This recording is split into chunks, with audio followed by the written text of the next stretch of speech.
Hola, en el video de hoy vamos a resolver los modelos de crecimiento bajo el contexto de este tipo de función lineal que describe sustitutos perfectos.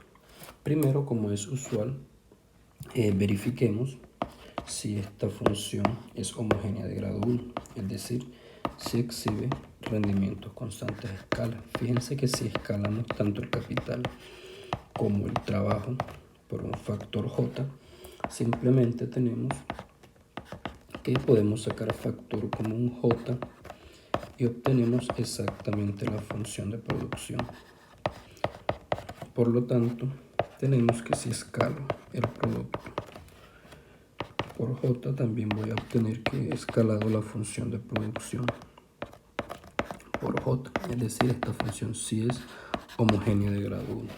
Si tomo las derivadas, por ejemplo, respecto al capital, tenemos que la derivada es simplemente A y esto se hace 0, es decir, si es positiva.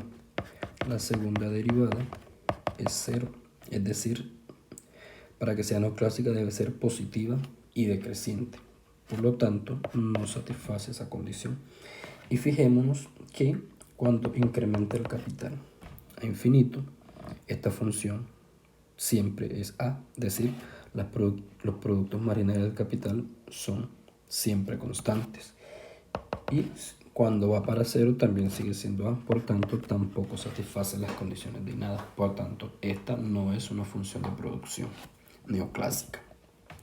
Si expresamos esta función por trabajador, es simplemente dividiendo por LT igual a, tenemos entonces A por capital T dividido LT más B por LT dividido LT. Tenemos entonces que el producto por trabajador es igual a multiplicado por el capital por trabajador más beta. Vamos a llamarle ecuación 1. Ya que esta es una economía cerrada y sin gobierno, tenemos que la inversión es igual al ahorro. Y esto es igual al crecimiento del capital agregado más delta por el capital agregado. Si divido ambos lados por L para expresarla por trabajador, tenemos simplemente el siguiente resultado.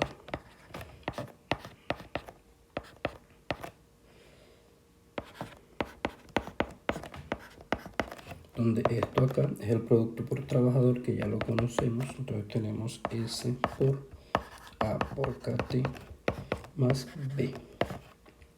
Esto es igual a esto de aquí, que en el video anterior ya lo resolvimos, y encontramos que es el crecimiento real del stock de capital per cápita más el crecimiento de la población multiplicado por el capital per cápita más delta por capital per cápita. Puedo sacar factor común aquí y puedo dejar esto solo, es decir, todo esto lo puedo pasar a restar. Entonces tenemos que el stock de capital, el crecimiento real del stock de capital es igual a S multiplicado por B más S por A multiplicado por el capital menos N más delta multiplicado por el capital T. Fíjense que aquí puedo sacar un factor común capital. Entonces tenemos que el crecimiento real del stock de capital es SB más S por A menos N menos delta multiplicado por capital T. Sabemos que en estado estacionario la variación del capital per cápita es 0. Por lo tanto tenemos que S por A menos N menos delta multiplicado por el capital T es igual al negativo de S por B. Si pasamos todo este coeficiente a dividir, tenemos entonces que el capital, llamémosle capital de estado estacionario, el capital de estado estacionario es igual al negativo de S por B dividido SA menos N menos delta. Para expresar de forma positiva, llamémosle capital de estado estacionario, hallémosle, pues saquemos factor común y tenemos entonces que el estado estacionario es S por B N más delta menos S por A. Fíjense que el ahorro ahora impacta positivamente el stock de capital de estado estacionario, pero a su vez también lo impacta negativamente, ya que reduce el consumo. Y este va a ser nuestro valor de estado estacionario. Fíjense, volvamos a esta ecuación para hallar la tasa de crecimiento. Llamémosle a esta ecuación ecuación 2. Dejémosla como esta ecuación 2.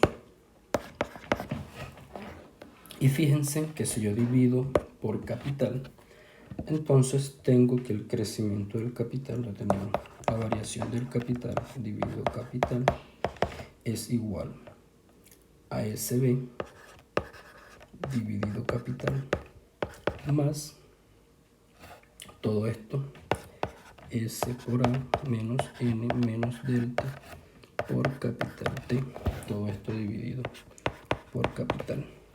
Fíjense que acá simplemente tengo gamma de K igual a S por B multiplicado por capital a la menos 1, si lo subo, más, si no estoy mal acá será positivo, entonces tenemos más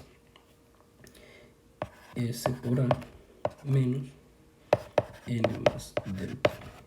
Fíjense que esta va a ser, voy a llamarla ecuación 3 y la voy a dejar momentáneamente ahí para mostrarles qué sucede. Partamos nuevamente de esta ecuación y saquemos factor común capital. Entonces tenemos que el crecimiento real del stock de capital es igual a S por B más S por A menos N menos delta, todo multiplicado por capital T.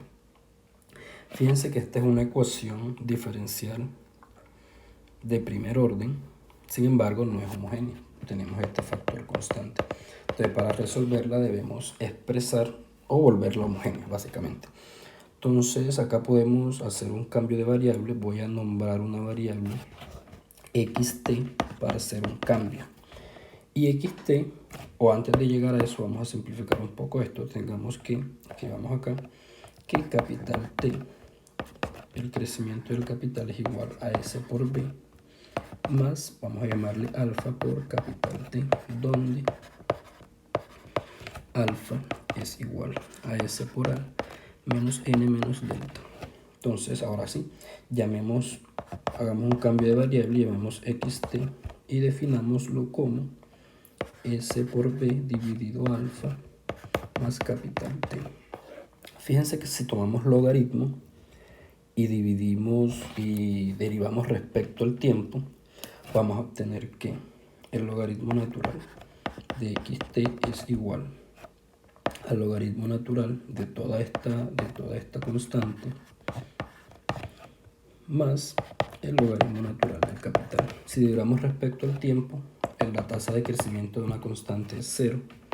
De aquí tenemos que la tasa de crecimiento o la variación del capital es igual a la variación de x. Y de acá tenemos que capital es igual a xt menos S por B sobre alfa. Si tenemos en cuenta todo esto, reemplacemos en nuestra ecuación diferencial. Entonces tenemos que x punto, habíamos dicho que es igual, capital punto es igual a x punto, entonces tenemos xt punto igual a S por B más alfa multiplicado por el capital T. Capital T es todo esto. Entonces tenemos xt menos SB sobre alfa. Entonces tenemos que xt punto es igual a SB más alfa por xt menos alfa por SB dividido alfa. Fíjense que este alfa con este alfa se va y queda que S por B más alfa por xt menos s por b, y este s por b se va con este s por b. Por tanto, tenemos que xt punto es igual a alfa por xt. Fíjense que ya esta es una ecuación diferencial homogénea de primer orden y ya la podemos resolver de forma directa. Entonces, haciendo un procedimiento parecido al del video anterior, tenemos que el logaritmo natural de xt más c1 es igual a alfa por t más c2. Recordemos que acá tomamos la integral de esto dividido x, la integral de esto dividido x, y agregamos la constante de integración. Definamos c como c1 menos c2 y tenemos que el logaritmo natural de xt es igual a alfa por t más c en general. Entonces tomemos exponencial y tenemos exponencial con este, simplemente queda xt igual a la exponencial de c multiplicado por la exponencial de alfa por t. Este es un procedimiento exactamente igual al que hicimos el anterior, por tanto no es necesario entrar en detalles. Llamemos a esto w, entonces tenemos xt es igual a w por la exponencial de alfa por t. Fíjense que si tomamos para hallar el valor inicial, tomamos para t igual a 0. Esto se hace 0, la exponencial de 0, 1. Y tenemos que para t igual a 0, x0 es igual a w, ya que la exponencial de 0 es 1. Entonces reemplazamos y tenemos que xt es igual a x0 multiplicado por la exponencial de alfa por t. Devolvámonos y escribamos esta ecuación en términos del capital. Entonces acá habíamos definido que xt era igual a s por b dividido alfa más capital t. Esto es igual a s por b, que es una constante, dividido alfa más capital 0. Y todo esto queda multiplicado por la exponencial de alfa por t. Fíjense que esto lo puedo pasar a restar y tenemos que capital T es igual a menos s por b dividido alfa más, vamos a llamarle capital 0, más s por b dividido alfa. Y todo esto queda multiplicado por la exponencial de alfa por t. Recordemos ahora cuánto vale alfa. En nuestra ecuación original dijimos que alfa vale todo esto. A ver, ¿dónde lo tenemos? Aquí. Habíamos dicho que alfa vale S por A menos N menos delta. Entonces tenemos que capital T es igual a menos S por beta sobre SA menos N menos delta más capital 0 más SB sobre SA menos N menos delta. Cerremos por la exponencial de lo mismo aquí. Entonces tenemos SA menos N menos delta, todo esto multiplicado por el tiempo, y cerramos. Fíjense que esto acá, para escribirlo todo con signo positivo en la primera expresión, puedo sacar el factor común aquí, menos 1. Y tengo que capital T es igual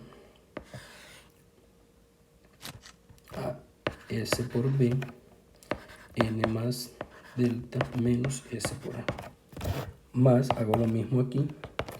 Entonces tenemos capital 0 menos S por B, S por A. Perdón, aquí tenemos N más delta menos S por A. Y finalmente tenemos la exponencial de S por A menos N menos delta multiplicado por T. Y esta es la solución de la ecuación diferencial. Al igual que hicimos en el video anterior, supongamos un primer caso en el cual SA es igual a N más delta. ¿Qué sucede en este escenario? Si SA es igual a n más delta, esto se hace 0. La exponencial de 0 es 1. Por lo tanto, el capital va a ser igual a esto de aquí, SB n más delta menos, S por A más capital 0 menos SB sobre n más delta menos S por A. Fíjense que esto y esto se van. Entonces tenemos que el capital T va a ser igual a su valor inicial. Escribámoslo acá mejor para que se vea mejor. Vamos a tener que el capital T va a ser igual a el capital 0 cuando T tiende a infinito. Y de hecho ni siquiera es necesario que T tienda a infinito, ya que todo esto se hace 0. Y esta es una situación estable. Gráficamente, por ejemplo, si vemos la tasa de crecimiento, recordemos que la tasa de crecimiento la encontramos acá arriba. La tasa de crecimiento es todo esto. Entonces tenemos que la tasa de crecimiento, escribámosla aquí, gamma de K es igual a SB por capital T a la menos 1. Tenemos SB por capital T a la menos 1 más SA menos N más delta. Si no me equivoco, verifiquemos. Exactamente. Fíjense que si estos dos son iguales, esto acá se hace 0 y entonces la tasa de crecimiento del capital es SB por capital T a la menos 1. Si lo vemos en un gráfico vamos a obtener algo parecido a esto. Tenemos capital T, tenemos gamma K y supongamos que está por aquí esta curva donde SA es igual a N más delta. Entonces fíjense que esta curva tiene pendiente negativa, es una asíntota, ya viene aquí y se acerca a este valor, pero se queda en un valor donde el capital es igual al capital inicial, tal cual como lo descubrimos aquí. Entonces supongamos, no sé, que el capital inicial es aquí, entonces esta economía en el tiempo va a converger a ese punto. Y es entonces un equilibrio estable. Una segunda situación es donde SA es menor a S más a N más delta. Fíjense que si esto sucede, veamos nuestra ecuación diferencial, esta diferencia es negativa. Al ser negativa, la exponencial elevado a un número negativo tiende a 0, es decir, todo esto se hace 0 y al multiplicar 0 por cualquier valor, todo esto después del signo más se hace 0. Por tanto, el capital T va a tender a este valor. S por B, N más delta menos S por A. Si ustedes recuerdan, acá arriba, este es exactamente el stock de capital de estado estacionario. Entonces, en esa condición, la economía converge a su valor de estado estacionario. Gráficamente, si vemos el gráfico de la tasa de crecimiento, acá tenemos el capital y acá tenemos la tasa de crecimiento. Fíjense que estamos diciendo que la curva de ahorro se encuentra por debajo. Entonces tendríamos la curva de ahorro y tendríamos la curva de reposición por acá, N más delta. Y tenemos esta parte de la ecuación que tiene pendiente negativa. Teóricamente ella debería irse hasta llegar a la curva de ahorro. Sin embargo, fíjense que en todo este punto, gamma, el crecimiento del capital es negativo y en este punto es positivo. Entonces la economía, gráficamente podemos verlo acá la economía, ya que la reposición es mayor que el ahorro, la economía va a converger o va a llegar a un punto hasta donde el crecimiento sea positivo. Acá el ahorro es mayor que la inversión. Lo mismo la economía hasta llegar a este punto, y este punto es el stock de capital de estado estacionario. Es decir, en una situación en la que el ahorro es menor que la reposición, la economía va a exhibir convergencia. Igual que en los modelos de crecimiento exógeno. Igual que en los modelos de crecimiento exógeno, como el modelo de Solomon. Es decir, que este estado estacionario es un estado estacionario estable también. Y tenemos un tercer escenario donde SA es mayor a n más delta. Fíjense que si esto sucede, volvamos a la solución de la ecuación diferencial, esto va a ser positivo. Cuando el tiempo se va hasta infinito, al ser esto positivo, esto va a ser un valor muy grande. Y toda esta expresión va a ser un valor muy grande. Es decir, esta expresión va a dominar sobre esta expresión. Por lo tanto, el capital va a crecer exponencialmente. Tanto, digamos, el capital crece exponencialmente.